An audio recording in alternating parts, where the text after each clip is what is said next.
네, 최근 화장품 업계에서 개인 맞춤형 화장품 시장 진출 속도가 활발하다고 합니다. 체험형 매장이 늘어나는 것은 물론이고 인공지능이나 IT 기술을 활용한 제품들도 속속 선보이고 있다고 합니다. 이 시장 양재준 기자와 함께 알아보도록 하겠습니다.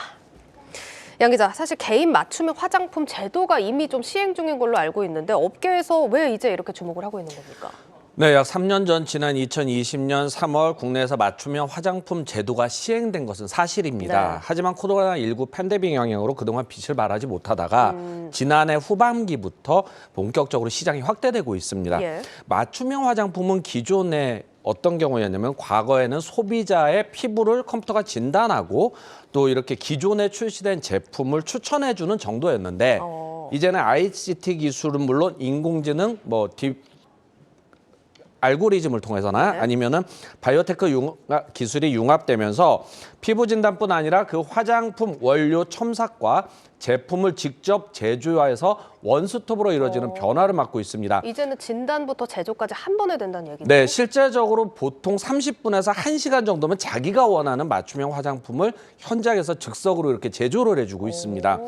그래서 젊은 세대로 불리우는 그 MZ 세대의 경우 나만의 그 나를 위한 제품을 구매하는 성향도 시장 확대에 한 몫을 하고 있다고 합니다. 그렇군요. 이게 개인 맞춤형 화장품 시장 규모나 글로벌 동향은 어떤지도 궁금한데요. 네, 실제 맞춤형 화장품의 그 글로벌 소비자의 개인화 소비 트렌드로 인해서 성장은 가속되고 있고요. 해외에서 대부분 유명한 로레알, 시세이도 이런 기업들은 이미 다 들어와 있습니다.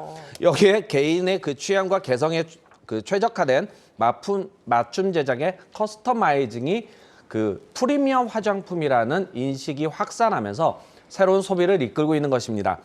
단순 맞춤형 화장품 시장은 전체 화장품 시장 규모에 비교해서는 크지는 않지만 전반적으로 이 피부 미용기기 아니면 디바이스, 어플리케이션이라든지 화장품이 함께 연결되는 그 화장품 비즈니스 시장은 상당히 커지고 있습니다. 식품의약품안전처에 따르면 글로벌 맞춤형 비즈니스 시장 규모는 2021년 436억 달러에서 2025년 581억 달러에 이를 것으로 전망됩니다. 특히 제품만 판매하는 제품 기준 그 맞춤형 화장품 시장은 2021년 11억 4천만 달러에서 2025년 40억 달러가 될 것으로 예상됩니다. 약 한 4조 8천억 정도가 되는데요. 예. 2021년부터 2025년까지 연평균 성장률이 34%에서 40%를 기록하고 있기 때문에 업체별로 치열한 경쟁이 이어지고 있습니다.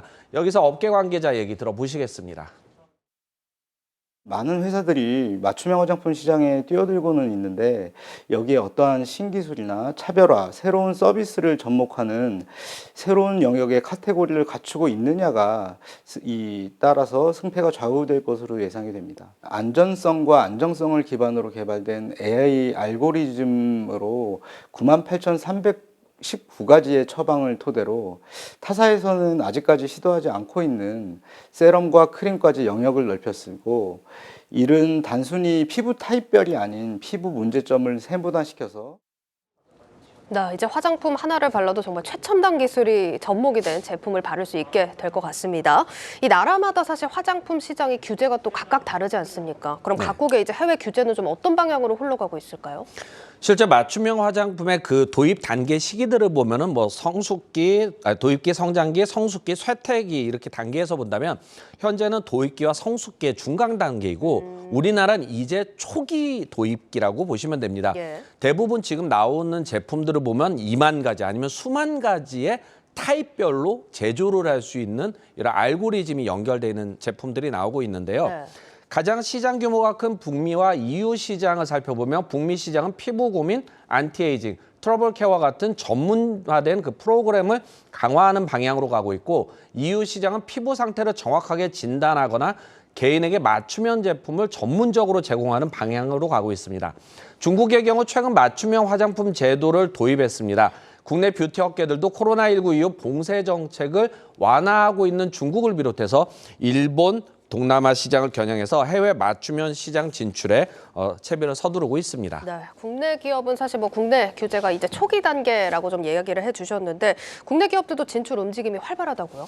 네, 기존 화장품의 선두 업체라고 할 수는 아모레퍼시픽, LG 생활건강은 이미 진출을 해서 조금씩 이렇게 보여주고 있고요. 중소기업, 벤처기업들도 이 시장에 적극적으로 진출하고 있습니다. 국내에서는 그 아모레퍼시픽이 개인 맞춤형 시장에 공을 들이고 있고 약 2만 가지 가까운 19,000가지 이상의 타입별로 제조를 해주는 이 시장을 지금 열고 있습니다. 지난달 CES에서 아모레퍼시픽은 인공지능과 로봇팔을 이용한 그 맞춤형 메이크업 솔루션 톤 워크를 선보이면서 혁신상을 수상하기도 했는데요. 코스맥스도 지난달 그 맞춤형 화장품 시장 진출을 선언하면서 올해 상장을 준비 중인 APR도 디지털 클리닝 어플리케이션을 통해서 디지털 맞춤 피부 관리 확대에 나선다는 계획입니다. 또 2016년 삼성전자에서 그 사내벤처 C랩으로 출발해서 스핀오픈하고 내년에 2024년 상장을 준비하고 있는 룰루랩 역시 지난달 CES 2023에서 피부 검진을 비롯한 그 디지털 헬스 협력을 위해서 한컴 케어 링크와 업무 협약을 체결했습니다. 코코드 메르는 지난해 중국 업체와 수출 계약을 체결한 후 본격적인 해외 진출을 서두르고 있습니다. 여기서 배성환 코코드 메르 대표 얘기 들어보시겠습니다. 중국 파트너와 중국 정부의 인정을 받아서 1년이라는 시간 넘게 같이 준비를 하면서 중국 맞춤형 화장품 사업의 표준화 모델로 협업을 했었고요. 올 2월 말까지 10억 원 수출을 시작으로 해서 올해 50억 원의 매출 계획을 하고 있고요. 중국 코사이와 3년간의 350억 규모의 매출 양해각서를 체결하였습니다. 올해는 중국 외에도 대만, 일본, 호주, 태국, 베트남 시장도 진출할 계획을 갖고 있습니다. 네, 여기까지 듣겠습니다. IPO 프리보드 양재준 기자였습니다.